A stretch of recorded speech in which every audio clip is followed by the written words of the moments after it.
प्रिय विद्यार्थियों, लोक प्रशासन की कक्षा में आपका पुनः स्वागत है।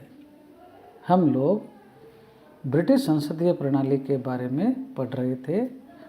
इससे पहले मैंने आप लोगों को ब्रिटिश संसदीय प्रणाली क्या है और उसकी क्या खास विशेषताएं हैं उसके बारे में बताया था। आज हम ब्रिटिश संसदीय प्रणाली के गुण या लाभ तथा उसकी क्या कुछ हानियां हो सकती है या क्या उसके दोष हैं ब्रिटिश संसदीय प्रणाली के, इसके बारे में हम देखेंगे। ब्रिटेन की जो संसदीय प्रणाली है उसके गुण या लाभ जो हैं उनको क्या है हम आज निम्नांकित बिंदुओं के माध्यम से पढ़ने का प्रयास करेंगे। पहला जो बिंदु है वो है उत्तरदायी शासन। जैसा कि हम जानते हैं कि पहले पढ़ चुके हैं, संसदीय प्रणाली जो है उसका यह गुण है कि कार्यपालिका जो है वो क्या है, विधायिका के प्रति उत्तरदायी होती है। लोक प्रशासन में जवाबदेहिता की भावना के अभाव में कुशलता तथा श्रेष्ठता का क्या है, पतन हो जाता है। अर्थात जवाबदेहिता जरूरी है, बिना जवाबदेहिता के प्रशासन से क्या है आप कुशल होगा, श्रेष्ठ होगा, ये कल्पना करना संभव नहीं है। चूँकि संसदीय प्रणाली में मंत्री परिषद का कार्यकाल क्या है उतना ही होता है जितने दिन वह क्या है संसद में विश्वास बनाए रखती है। ऐसी स्थिति में क्या होता है कि कोई भी सरकार यह नहीं चाहती या नहीं चाहेगी कि विधायिका में उसके कार्यकरण या उसके कार्यकलापों के खिलाफ क्या है निंदा प्रस्ताव, काम रोको प्रस्ताव या अविश्वास प्रस्ताव प्रस्तुत हो। छवि खराब होती है।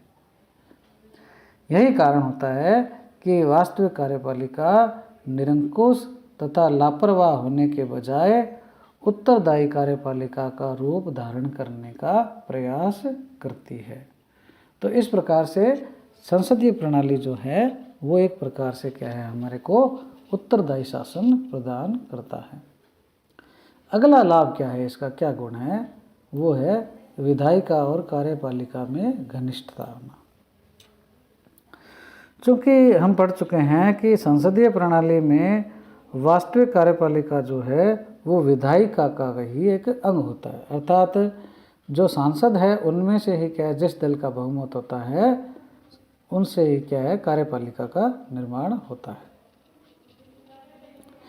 अतः विधायिका और कार्यपालिका जो है उनके मध्य क्या है समन्वय और जो घनिष्ठता है उसका गुण क्या है विद्यमान रहता है, क्योंकि बनाई उसी से वो। संसद में बहुमत दल का नेता सरकार का गठन करता है और सदन का क्या है वो विश्वास अर्जित करता है।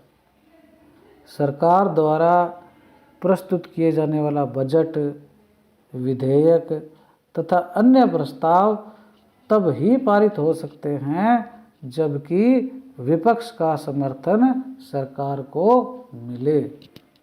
जब तक समर्थन नहीं मिलेगा तब तक बजट या कोई विधेयक या कोई भी प्रस्ताव जो है वो पास नहीं हो सकता। वास्तव में सशक्त विपक्ष के अभाव में घनिष्ठता और समन्वय की जो परंपरा है वो क्या है लुप्त हो जाती है। तो ये जो घनिष्ठता है विधायिका और कार्यपालिका के मध्य, उसके लिए क्या है विपक्ष का सशक्त होना आवश्यक है। अगला जो गुण या लाभ है वो है लोचशीलता, फ्लेक्सिबिलिटी। संसदीय प्रणाली जो है उसके बारे में कहा जाता है कि यह झुक जाती है, टूटती नहीं है।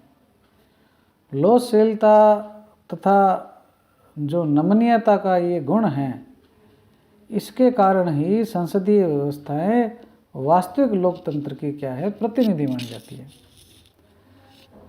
अध्यक्षात्मक शासन प्रणाली में शासन के अंग जो हैं वो एक दूसरे से क्या स्वतंत्र रहने के कारण कठोरता, पृथकता या अहम भाव की समस्याओं से ग्रस्त हो जाते हैं। जबकि संसदीय प्रणाली में संकटकालीन परिस्थितियों में समाधान का रास्ता जो है वो शीघ्र खोज लिया जाता है। उदाहरण के लिए सन 1999 में श्री अटल बिहारी वाजपेयी जो सरकार है, वाजपेयी की सरकार है, उसका पतन उस परिस्थिति में हुआ जबकि बजट सत्र क्या है चल रहा था।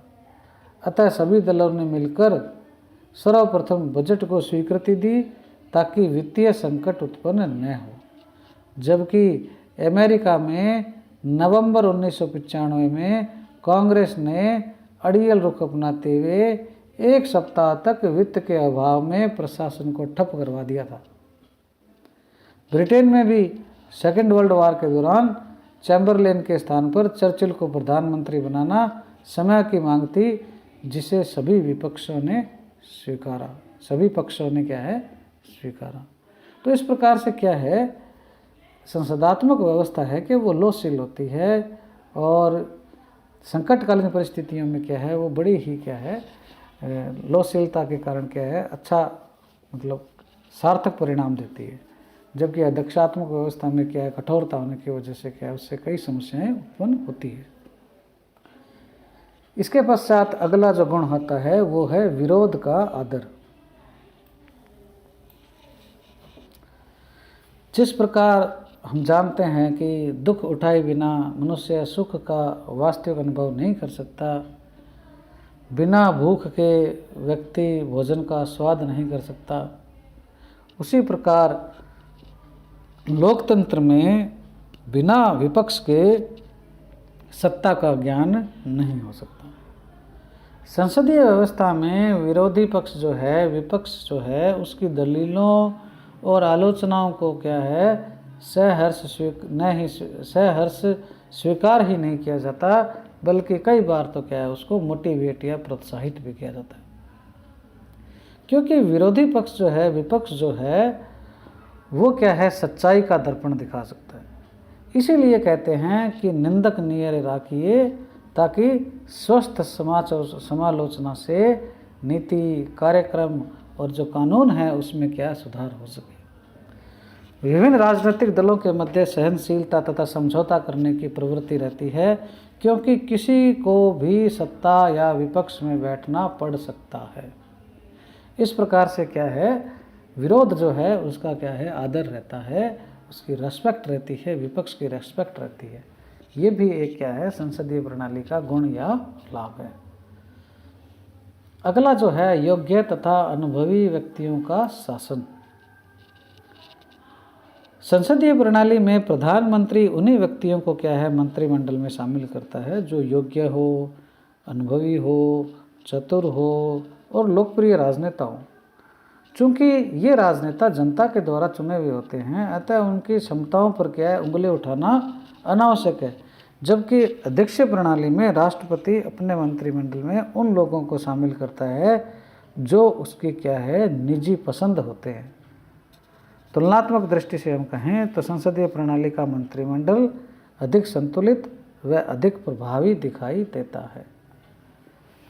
तो इस प्रकार से क्या है इसमें जो मंत्रिमंडल होता है वो लोकप्रिय होता है, जनता के द्वारा चुना हुआ होता है, योग्य होता है, अनुभवी होता है, व्यक्तिगत पसंद नहीं होता। इसके पश्चात अंतिम जो गुण या लाभ है वो है व्यावहारिक पद्धति। संसदीय लोकतंत्रात्मक शासन पद्धति जो है वो जनता, राजनेता, प्रशासक तीनों ही ये प्रजातंत्र की जो शिक्षा है वो एक साथ ग्रहण करते हैं। अर्थात जनता, राजनेता और प्रशासक ये तीनों ही प्रजातंत्र की जो शिक्षा है वो लोकतंत्रात्मक शासन पद्धति में एक साथ लेते हैं। जनता को चुनावों, सभा समारोहों, संसदीय वाद विवादों से लोकतंत्र की शक्ति का आभास होता है। तो राजनेताओं को कैसे होता है विधायिका और कार्यपालिका का आपसी समन्वय जो है वो उनको शिक्षा देता है।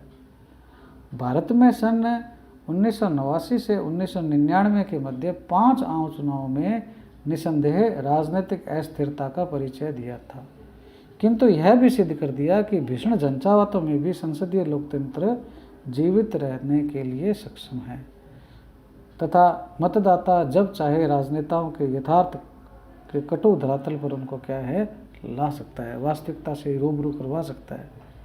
तो ये क्या है काफ़ी एक व्यवहारिक पद्धति है। तो इस प्रकार से आज हम लोगों ने क्या है ब्रिटिश संसदीय प्रणाली जो है उसके जो गुण हैं या उसके क्या लाभ हो सकते हैं उसके बारे में हम लोगों ने पढ़ा। अगले वीडियो में हम क्या है ब्रिटिश संसदीय प्रणाली के क्या दोष या हानियाँ हो सकती है उसके बारे में पढ़ेंगे।